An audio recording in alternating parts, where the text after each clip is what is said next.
Winter had locked Little Port Harbor in ice. For the first time in 40 years, the bay lay frozen solid, silent, and shining under the pale winter sun. To most people, it was beautiful. To Oriole Putnam, it was dangerous.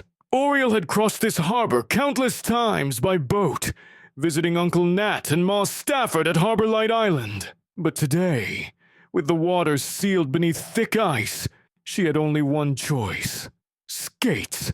That afternoon, Oriole pulled a small sled behind her. On it sat Myron and Marian Langdon, 4-year-old twins wrapped in blue coats, cheeks red with excitement. They were laughing. They were safe, or so it seemed. As Oriole glided across the ice, the lighthouse stood tall in the distance, white against the sky. Supper with hot cakes waited on the island. Everything felt perfectly ordinary, until the wind screamed. Out of nowhere, a massive iceboat came racing toward them, its sails snapping like thunder. It was moving fast, too fast. "Oriole!" Myron shouted. The iceboat swerved.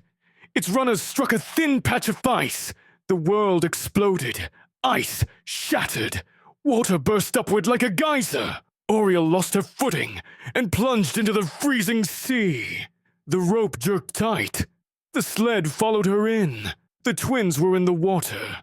The cold stole her breath, but Oriole did not panic. She forced herself upward through broken ice, heart pounding.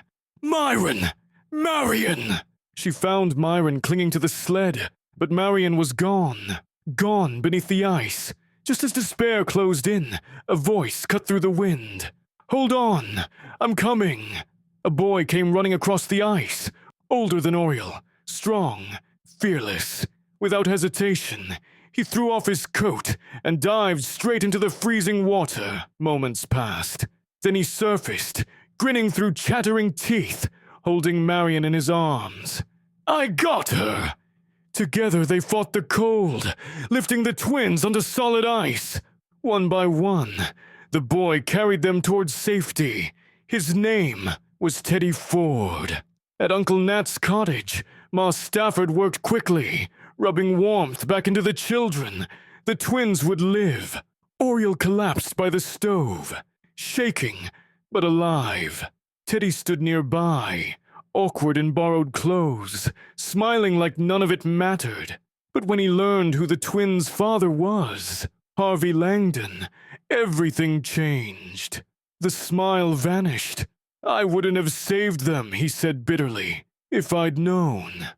And before anyone could stop him, Teddy Ford ran into the night.